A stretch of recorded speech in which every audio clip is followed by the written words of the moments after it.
प्यारे साथियों, स्वागत है आप सभी का। जैसा कि आप सभी जानते हैं कि कल 14 जनवरी को मकर संक्रांति मनाया जाएगा। तो इन दिनों में हम अनेकों प्रकार की चीज़ खाते हैं, पीते हैं। तो इन्हीं विचार में प्रदीप मिश्रा जी क्या कहते हैं, किस चीज़ को खाने से क्या महत्व है, किस चीज़ को दान करना चाहिए इस दिन। तो आप सभी वीडियो के साथ अंत तक बने रहें और आप सभी ज़रूर इस दिन ये चीज़ खाएं और दान अवश्य करें। मकर संक्रांति का पर्व धार्मिक दृष्टि से अत्यंत महत्वपूर्ण है। इस दिन किए गए भोजन और उनके धार्मिक महत्व का विशेष स्थान है। माना जाता है कि इस दिन खाए जाने वाले व्यंजन केवल शरीर को पोषण नहीं देते, बल्कि आध्यात्मिक उन्नति और पुण्य प्राप्ति का भी साधन बनते हैं। आइए हम जानेंगे कि मकर संक्रांति पर क्या खाने से क्या धार्मिक लाभ होता है। आइए सबसे पहले हम जानेंगे मकर संक्रांति के दिन तिल और गुड़ खाने से क्या होता है। तो तिल और गुड़ को शुद्धता और पवित्रता का प्रतीक माना गया है। शास्त्रों में कहा गया है कि मकर संक्रांति के दिन तिल का दान और सेवन करने से पापों का नाश होता है। यह भोजन सूर्य देव को प्रिय है, इसलिए इसे खाकर सूर्य भगवान की कृपा आशीर्वाद प्राप्त करें। मकर संक्रांति के दिन तिल और गुड़ खाने से पुण्य की प्राप्ति होती है, शारीरिक और मानसिक शुद्धि होती है।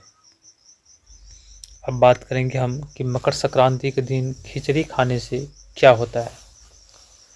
तो मकर संक्रांति के दिन खिचड़ी खाने से या खिचड़ी को दान करने से यह दिन अत्यंत शुभ माना जाता है। इसे समर्पण और समता का प्रतीक माना गया है। खिचड़ी जो कि उत्तर भारत में इसे धर्म कर्म के साथ जोड़कर भगवान विष्णु और सूर्यदेव को अर्पित भी किया जाता है। गरीबों को खिचड़ी दान करने से धन, स्वास्थ्य और समृद्धि का आशीर्वाद मिलता है। यह सादा और सात्विक भोजन है जो आत्मा को शुद्ध करता है। अब जानेंगे हम कि मकर संक्रांति के शुभ अवसर पर गज्जक और रेवड़ी खाने से क्या होता है। तो गज्जक और रेवड़ी तिल जो और गुड़ से बने होते हैं, जो कि सूर्य देव को समर्पित माने जाते हैं। इसे दान करने से अन्न और धन में वृद्धि होती है। धार्मिक मान्यता है कि इसे खाने से घर में सुख, शांति और समृद्धि आती है। जीवन में मिठास और सौहार्द की भावना बनी रहती है। अब देखेंगे हम कि मकर संक्रांति के दिन चूरा और दही खाने से क्या महत्व है। तो दही को पवित्रता और शीतलता का प्रतीक माना जाता है। इसे भगवान को अर्पित करने से मन की अशांति दूर होती है। बिहार और पूर्वी भारत में इसे देवी देवताओं को भोग के रूप में अर्पित किया जाता है। दही और चूरा का सेवन पवित्रता बढ़ाता है, मानसिक और आध्यात्मिक शांति मिलती है इसका सेवन करने से। अब जानेंगे हम मकर संक्रांति पर मक्के और बाजरे की रोटी खाने से क्या होता है। तो मक्के और बाजरे को प्राकृतिक और शुद्ध भोजन माना गया है। इसे खाने से प्रकृति के प्रति आभार व्यक्त किया जाता है। सरसों के साग के साथ इसे ग्रहण करना देवी अन्नपूर्णा और माता पृथ्वी की कृपा पाने का माध्यम है और यह भोजन आत्मा और प्रकृति के बीच सामंजस्य स्थापित करता है। धार्मिक दृष्टि से यह दान और संतोष का प्रतीक है। अब जानेंगे हम मकर संक्रांति के शुभ अवसर पर मूंगफली और गुड़ खाने से क्या लाभ है। तो मूंगफली को साधारण और सहजता का प्रतीक माना गया है। इसे गरीबों और ज़रूरतमंदों में बांटने से पुण्य प्राप्त होता है। गुड़ भगवान सूर्य को प्रिय है, इसलिए इसे खाने और बांटने से उनकी कृपा बनी रहती है। इसे खाने से जीवन में मिठास और साधारणता का महत्व बढ़ता है। अब जानेंगे हम मकर संक्रांति के शुभ अवसर पर गन्ना खाने से क्या होता है।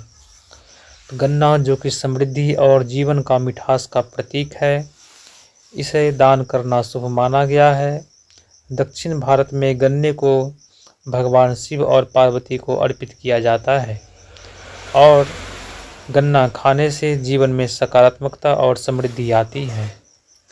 अब जानेंगे हम कि मकर संक्रांति के शुभ अवसर पर तिल के लड्डू और तिल का दान करने से क्या होता है। तो तिल का दान करने से पितृदोष और अन्य बाधाओं से मुक्ति मिलती है। इसे खाने और दान करने से सूर्य देव और शनि देव का आशीर्वाद मिलता है। तिल के लड्डू और तिल का दान करने से पापों का नाश होता है, आत्मा पवित्र और शांत होती है। अतः हम कह सकते हैं कि मकर संक्रांति पर खाए जाने वाले भोजन का धार्मिक और आध्यात्मिक दृष्टि से गहरा अर्थ है। इन खाद्य पदार्थों का सेवन और दान करने से न केवल शरीर स्वस्थ रहता है, बल्कि आत्मा को शुद्धता और पुण्य का अनुभव भी होता है। तो आशा है कि ये जानकारी आप सभी को काफ़ी अच्छी लगी होगी। आप सभी इसी प्रकार जानकारी प्राप्त करना चाहते हैं तो हमारे चैनल को सब्सक्राइब कर लेंगे। जय हिंद, जय भारत।